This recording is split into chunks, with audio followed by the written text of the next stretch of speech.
Our guest today started her entrepreneurial career with opening an erotic shop in 1998. But this was not a normal erotic shop. Her goal was to getting away from the shady image and making it more accessible to all the people. So she opened the store right next to the main shopping street in Copenhagen. So let the podcast begin. Hi, and I'm today here with Sabina. So I would say introduce yourself. Yes, hello. I am Sabina. I am Swedish by birth. I grew up in the 70s in Sweden with sort of like a leftish family, intellectual artists and teacher. My mom is a teacher. Pippi Longstocking and stuff like this. So I was quite early a feminist. I'm a certified sexologist, and I have an education as a project leader as well. Awesome. So how did you start your entrepreneur career? In this school, this project management school in Denmark, it's called the Chaos Pilot. It is a very sort of innovative initiative where a lot of people get together, and it's very generalized, but you are taught to develop your toolbox and go out and make primarily cultural projects, but you can actually apply this education to any field. And I've had a sort of burning interest for the erotic, eroticism in all shapes and forms since I was very young. Also as an artist, visual artist or performance artist.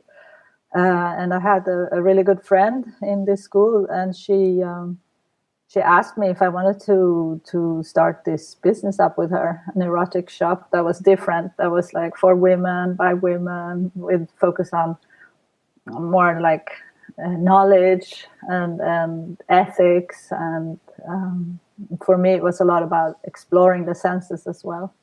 And we did that quite young, so we had a lot to learn. We were 28 when we started. So what would you say were the first learning points you had there, like the first mistakes you made as you made the decision to go for it? We made a lot of mistakes, but you can also look back at those mistakes and say, well, they were also our advantages, because we came as such blank slates, and we had the attitude that we wanted to revolutionize the erotic world and field, and we didn't want to do it like everybody else had done it. So we took on a huge space in the middle of the city, which is like outside the sort of traditional red light district, and it was an enormous rent, but it was like beautiful space. And instead of like opening in a little basement and sort of like growing organically, we really, said, okay, this is gonna be it. This is a big stuff, and we got investors, and we got everything in line, and then we're like, okay, so where's the clients? Because this was so new that people, they could sense it was something new, and we were on the sort of news and in the media, and because it actually was groundbreaking the way we approached the topic, but the sort of the market wasn't there yet, because mainstream wasn't used to buying erotic goods. So it was really a hard startup, but once we were in it, we couldn't just walk away from it. So we just worked really hard until people started to dare to buy, instead of just walking around for hours. They would spend hours in the shop and just look at everything, and then they would like say, congratulations, thank you, and go out again. And we're like, okay, come back. So let's start from the beginning again. So your vision was to make the erotic world more mainstream, means like less shady, I would say, right? It wasn't to make it mainstream. It was to make it accessible for females, and also a more holistic approach where we also brought in the spiritual level of sexuality and the sensuality, to bring in the senses instead of just focusing on, the sort of hard, sort of pornographic level. Only the sex, like only the root chakra. We wanted to have all the whole body and the whole mind in the process as well. Yeah. Because a lot of people like us, like girls, young girls, if we go into a normal sex shop, there will be like full of guys there just looking at us, like making us into objects, thinking what she's gonna buy, what does she like, and it was like a creepy experience. So it was much needed, a space, sacred space for female sexuality. Yeah, awesome. So it's really interesting, because in the theory of lean startup, we would say, use a really small space, try to go small, and then try to grow organically. But out of your perspective, it's definitely needed to be outside of the normal red light district, definitely. And it's also probably really smart to go there than on a public, really known space where you're more in the mainstream, just to get out of this shady, how you say, out of this corner. Yeah. So it's kind of interesting. So you said like you took a huge risk with that. You got investors for that. You got a huge space with a high rent. How you pursued the investors to invest in you, because you probably didn't have a big entrepreneur background, or how did you get them to believe in you? That school was great, because that was also kind of like it is still quite famous in Denmark for being so revolutionary, in that sense that it's a good breeding ground for entrepreneurs. You learn how to think out of the box, you learn how to say yes to unknown situations and just launch yourself forward. I mean, it's called the chaos pilots, and that's pretty much sums it up. And these people they got involved. They were successful businessmen that have been teaching at the school, I believe. So we had them already in our network. Awesome. And for them, I guess the investment was quite small, and it was like a funny, sort of provocative investment for them. I think it brought them quite a lot of personal pleasure on a level, Okay, so how did you calculate then? You got like funding for 6 months, or how did you calculate? No, I mean, the thing is, we weren't that business minded at all. We just, we knew we needed some money to get this together, and we had, didn't have much ourselves, but we got them involved. We got a bank loan as well, because we got them involved, and then we had about 500,000 Danish krona to sort of spend on the project. And yeah, like after a while, like after a couple of years, I think it was, we bought them out, and then I bought my original partner out, and then I was on my own, basically. Okay. So you figured the business material out on the go, like just the numbers, you did that on the go? Or no, you probably needed to do some business plan for the banks. No, otherwise they don't give you credit. Yeah. It was more I was so bored with like numbers, and I had no idea what a budget was, and I was this sort of very off the ground, floaty artist type that was really good with visions, but I had like really no clue about the bottom line, And my partner, she didn't have much clue either, but she did like the original budgets and stuff like this. And I remember, I think that was the first summer, she had to cancel her vacations and like sit in the basement of our accountant and do all the sort of stuff that she was supposed to have done like the whole year or something like this. So we were not sort of the typical startup people that know everything. We had a good idea. We had a sort of far out idea, but we stuck with it, and we worked really hard. But we also, we did a lot of mistakes, and we did not count on this. And I think, again, like that was to our advantage, because we had so many people telling us this is never going to work. It's beautiful, it's great, it's idealistic, but it's never going to work. I was like, well, hey, we just did this, we have it now. It's not an option. And why do you keep saying that? It's like not very nice. But it wouldn't work. Like if you put it on the paper and you did the number, it wouldn't work because it was a hard startup. As I say, we were through all this, like blood, sweat, and tears, and we're in this, and what are we gonna do? But then after a while, it's like it starts to work. All beginnings are really hard, and I think you're really fooling yourself if you think you're going to start up something and it's just going to go like smoothly, and you're never going to have a hard time, and you're never going to doubt it. But if you do that, if you do the investment, and if you go through that sort of fire, then stick with it, because otherwise you just wasted your time and wasted all your energy. And after a while, everything gets easier. If it's the right thing you're doing, if you're just doing it to get rich, or if you're just doing it to be cool, or if you have like bad motivation, like your ego or what other people think about it, then it's gonna be really rough, and maybe it's not gonna work. But if you do believe it, and if it has sort of like a benefit to other people and not just you, it's gonna work.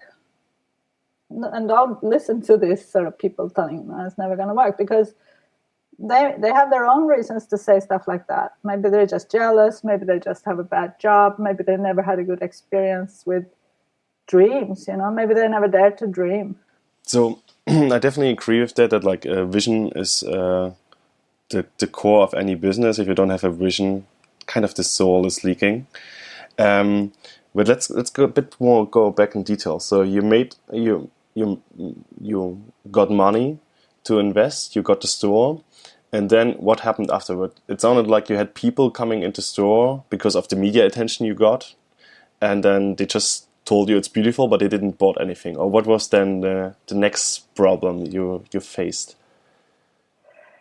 Yeah, I mean, we faced cash flow problems, of course. And I remember we were at that point where we just didn't have any money really, and it was really demotivating. But we were also at the point where we were in debt, and we couldn't really just walk away from it. That wouldn't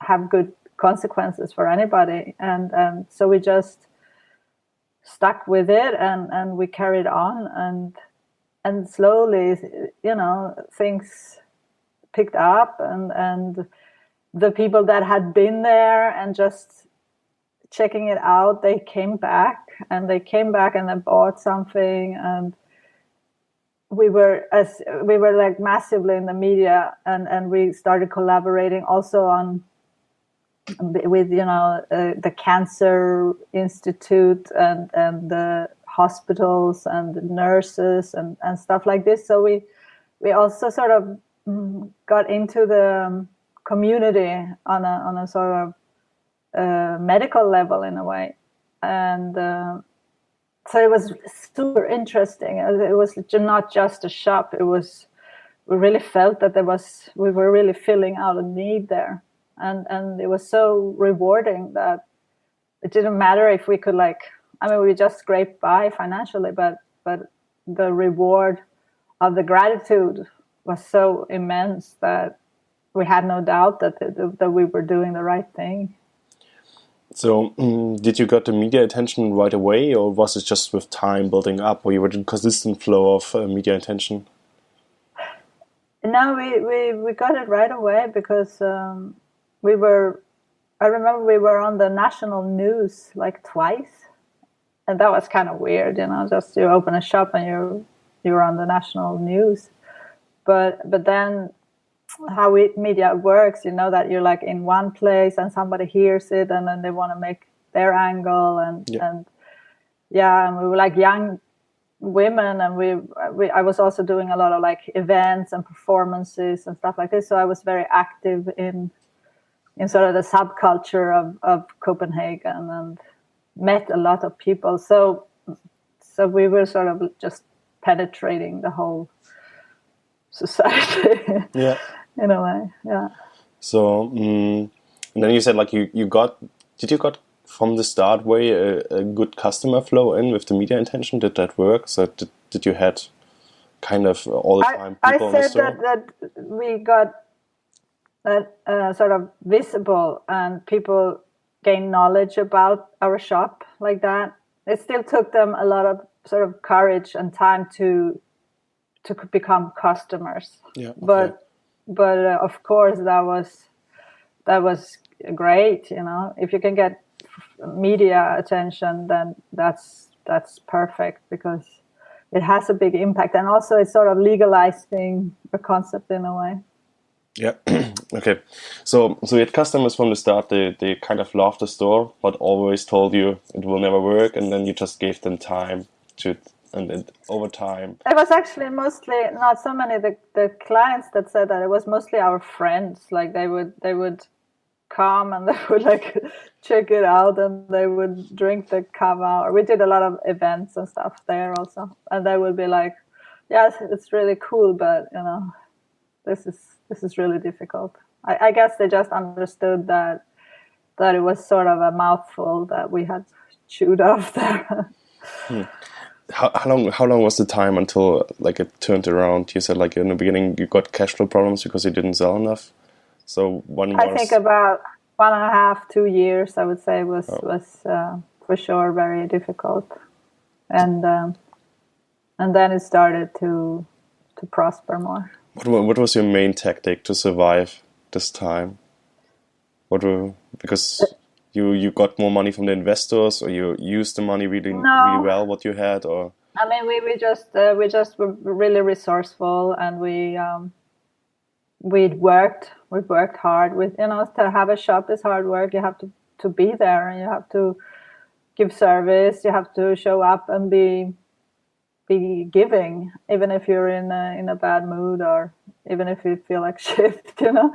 But we did that, and also like we were lucky to have each other as partners, because we knew each other really well from school, and we would never sort of let each other down in a professional or personal way, and that's, I can see a lot of these partnerships go sour if you don't have the sort of basic respect and love for each other. I can totally see when the going gets rough and you don't really care so much about this other person, then it's going to get a bit ugly, I guess. Okay, yeah. So that's another really concrete advice I would give to anybody out there, that do not go into partnership on a professional level with someone that you don't really respect and honor on a personal level as well. Yeah. There's a saying that like building a company is like a marriage, and you don't marry anyone, everyone. So yeah, that's true. Totally. So so what would be your main 3 learnings? Like one we said already, like having a good partner you respect and you can admire. What would be the other 2 learnings you would put out there from your first store there? Yeah, I mean, I would also say that a good idea is great, but it's only the beginning. It's like a one-night stand in a way, if we keep this metaphor with the relationships. So then you really need sort of the discipline and the commitment and the focus as well. Because if you start to like see, but I could also do this, or this person is also cool and she has a good idea, and then you're not committed. Then you're not really doing everything you can to move this forward. And to be committed, you need to have something on the line. So if you just get investments from people and you're like, yeah, okay, I'll see if idea works, and it didn't really work. Well, sorry, you lost your money. Put stuff on the line, like have something at risk, and let your heart guide you. Don't just let your mind guide you, because that's not really enough. You have to have your whole. You have to really invest your whole body and mind in what you want to do, what you want to achieve. Otherwise, it just becomes some very abstract task that will not get real, and it probably won't succeed either. Okay, interesting. Just to add something to it, there's a saying that you can see this as a good sign that everyone tells you what you do is not working. Because if everyone would say, yeah, that works and it's easy, then you don't do something groundbreaking, and it will be not a big success. So Airbnb comes in mind. The Airbnb, they got told all the time, what you do doesn't work, is stupid. Nobody will ever let someone else sleeps in their house. Just stop doing it. Then they fight it through, and now everyone knows Airbnb. Yeah, interesting. Would you say it was advantage to be then a woman in this field for entrepreneurship, or how do you think about that? Well, to begin with, all the sort of distributors and also to a point our competitors, I guess they were just thinking yeah, okay, it's really cute, these two girls want to do it all differently, but that's not how you do it. That's also their attitude. Yeah, you can want to do that, but listen, this is what works. This is what we know works. And we would be you know what? We don't want to do it the way you tell us to do it. So there we really needed our sort of feministic, badass attitude to sort of stay with our focus and our ways of doing things. Because if we would just comply to the norm and listen too much and lean too much towards what was the common ways of doing things, we would not have sort of carved out the new market that we actually did. Do you have another concrete example for that? Because I think do we have a big store on the main street, which is kind of expensive, is one example for that. Do you have another example?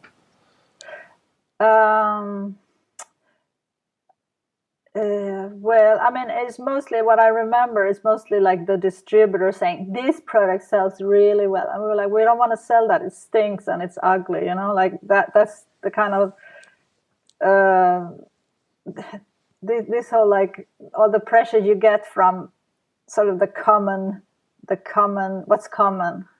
And what we wanted to do, we wanted to elevate the standards. We wanted to have better quality, more body safe material, better functionality, and of course, being females that could actually try these products, we had the upper hand, because any salesperson, a male salesperson, he can never try this product on himself. So we're well, you might sell 1,000 of those a month, but I tried it and it doesn't work. It's not good. What is he going to say about that? He can't say anything. Yeah, definitely. And I would add to the general thing. So the trick is there to have your vision, the absolute belief in your vision, and then everything which comes up, you check back with your vision. And if this doesn't fit, it doesn't matter what the common says, you stick to your vision, and the vision is more important than common knowledge or feedback from outside. That's probably how I would sum it up or explain it. So do you have a feeling that outside of the not there you were able to play to be a woman for your advantage in this context?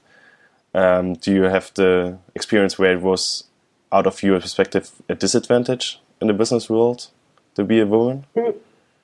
Yes, I do. I feel still that being a woman puts you a little bit at a disadvantage, because you're not as credible as a guy. If you show up as a guy in business suit and you look you look the part, you look like a business dude that has gone to a business school, and you have your budget, and especially this, that guys are really good at, they look like they know everything, you know.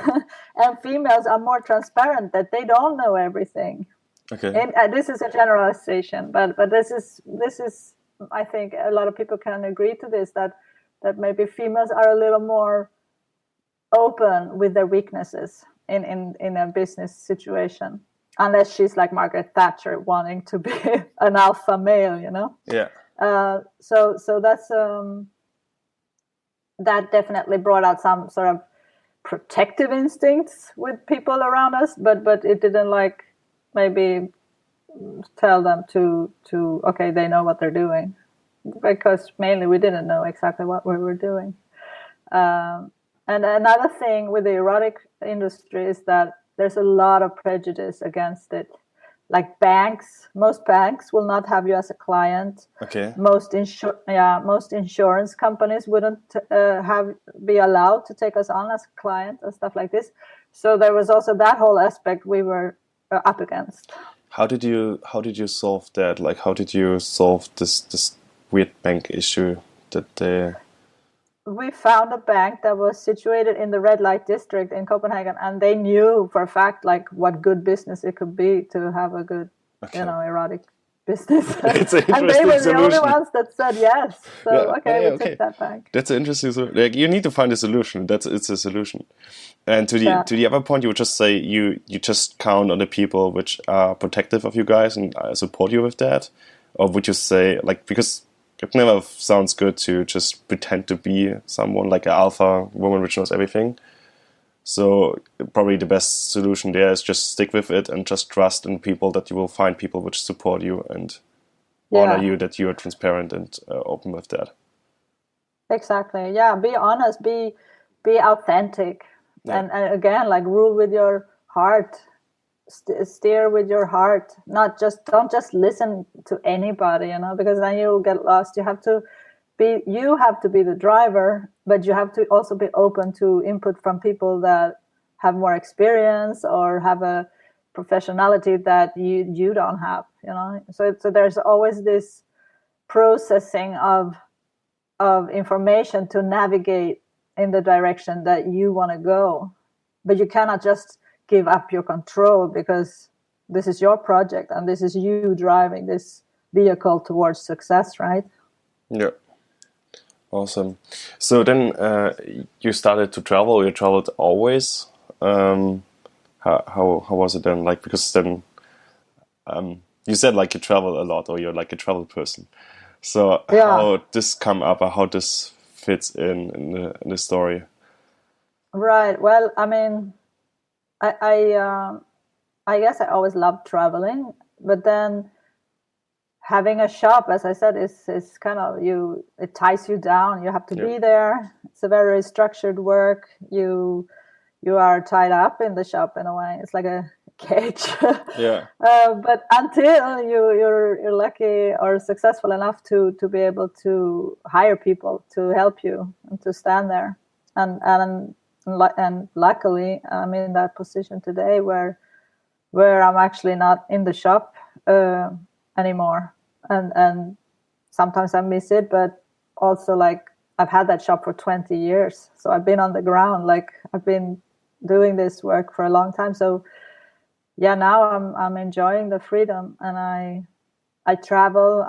I commute to Denmark actually, because I live in Spain, and now I'm also taking time prioritizing to see other cultures, getting inspiration from other environments, and because I've had a long period where I couldn't do that, so now I'm like sort of back in the exploring mode again.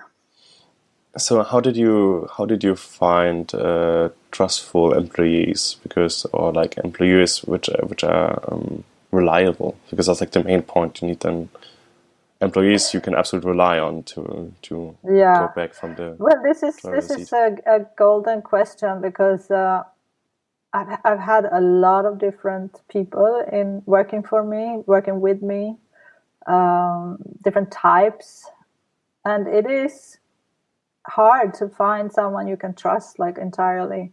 and I've learned a lot of like expensive lessons not to trust people too much, but also just to try to give out enough responsibility so it doesn't get boring.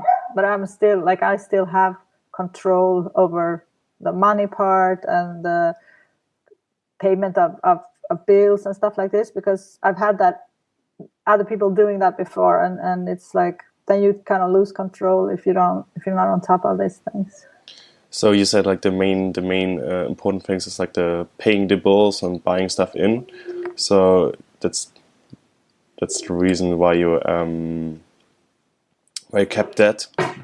It's a balance again. Like you can't just give up everything and think that everything will be taken care of. Because you lose your touch, and then you lose your control as well. I mean, I opened a second shop in Denmark because I had some money to invest, and that was very different because I had no personal relationship to the shop. It was an investment. It was a very similar shop to the original shop in Copenhagen. This was in Aarhus, the second biggest city, and I had a girl to manage it. But being dependent on other people to run your business is not a very nice place to be, actually, because you are not independent then. I remember, and this was a lesson to be learned, because I was in the startup of my third shop in Palma de Mallorca, Spain. So I had Lust Copenhagen, the original shop. I had Lust Aarhus in Denmark, and I was starting up the third Lust Palma de Mallorca. And so I was in Palma in that shop, and I got a Monday morning, I got emails from the both managers of the Danish shops saying that they were ill, and it wasn't just a flu, it was like we're talking months. We're talking stress-related illness and pregnancy-related illness. And I was like, okay, so what do I do now? Like I have 2 shops without leaders, and I'm here now. And that was, of course, really difficult to deal with. But when problems come up, you just have to face them. You have to deal with them as good as you can. So you just took new managers in. You just tried to find as fast as possible new managers, or how did you solve them? The easiest solution is to find the next sort of running up with competences in-house, but looking back, maybe that wasn't the best solution after all. It was like the easiest solution there and then, but the person that I choose to take over wasn't really qualified enough, and that had some bad effects on the business. So yeah, not all the easiest decisions, like all the easiest solutions, are the best solutions. So how do you do the control cycle about that? So let's say this, because you always need to give time to people to learn, like you say, okay, we promote one of the persons out of the business in the business because they know how it works the best, and then they do some mistakes. So you say, okay, learn out of that. So how you handle that? Say, okay, this doesn't work or this doesn't work. Like how you set the limit to that, how you handle that? Super hard, and this is the hardest. I think it's the hardest thing with having a company is to having staff and to lead an organization.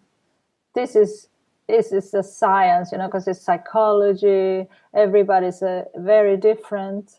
They are good at different things, and also like your blind spot will make you see people with a limited sort of view, we're not God. We don't know like everything that's going on and why it's going on. So yeah, I would definitely say that it has to be you have to take a decision every time, but it's hard, because you sort of grow used to a situation and then it can escalate. So my general advice, based upon my own sort of experiences throughout the years, I've had the shop for 20 years now, is that if you see something, if you notice something, if you feel something, just act on it immediately. Don't let it sort of hang to see, is it gonna get better? Or because my experience, it doesn't get better, it gets worse if you don't address it, if you're not open, if you don't communicate, if you don't use the tools as a leader to like set things straight and set attitudes straight. It's a lot of communication. Like it's a lot of things go wrong when the communication is not there. But just sort of be open, be transparent, address any issues that you sort of feel arise, and also, make goals for people so they feel that they're actually getting somewhere, and you can celebrate them getting there with you. Okay, that's a good advice. So you trust your feelings even more, and then try to address them as soon as possible. Don't wait so much. Yeah, awesome. So how is it, like, how would you say it was triple easier to open the third shop, or how we would say was the difference between first, second, fun. and it third? Was fun. It was my own shop, and it was it gets easier and easier. But it was a smaller shop, so in a way that was like maybe not so exciting. And then I got bored of being in the shop, so then actually after like 5-6 years, I closed the Spanish shop again. Oh, okay. So we don't have that. But now it's like, now I feel like maybe another shop, maybe in Berlin even. So like we're actually talking about that, opening a shop in Berlin. But I would like a local partner, and I would prefer to be female and to have some, possible resources to put in there, either, preferably money. But that's sort of like something we want to do, maybe. Yeah, awesome. So that's like your biggest challenge right now, that you think, okay, maybe I should open a new shop again, and then do it a fourth time the process? Or what you would say is the biggest challenge? That's one of my projects. I have many projects. I think it could be really good to sort of perfect the concept for retail, but also because retail is such a challenging field right now, I want to sort of approach it in a more innovative way, and maybe even like develop a sort of mobile concept, or something that is a little more pop-up oriented, that is a lighter setup than just a big space and all this heavy stuff. So that's something that I'm working with on just up here now in my head.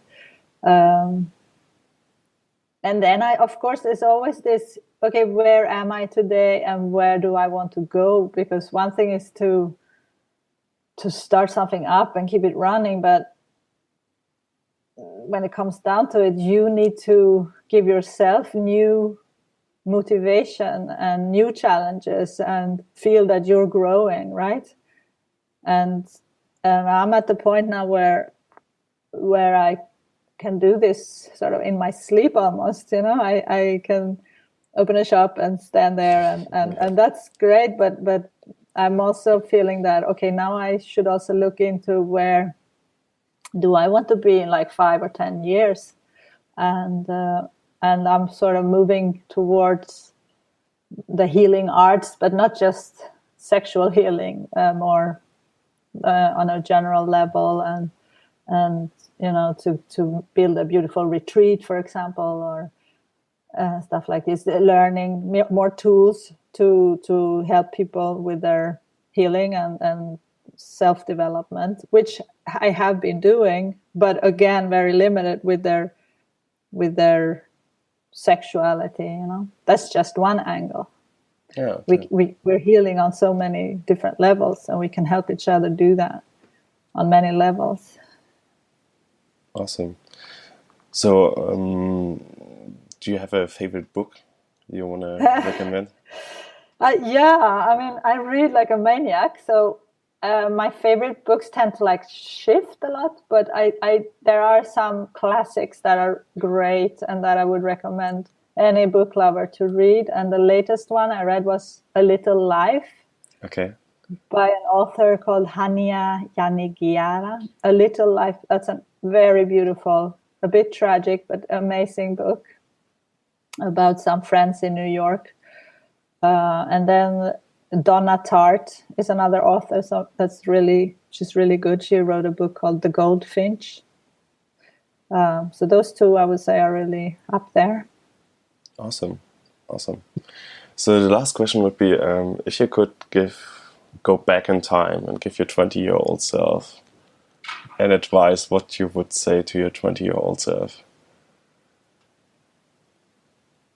Yeah, I would probably advise myself not to waste too much time with sort of boring to-dos.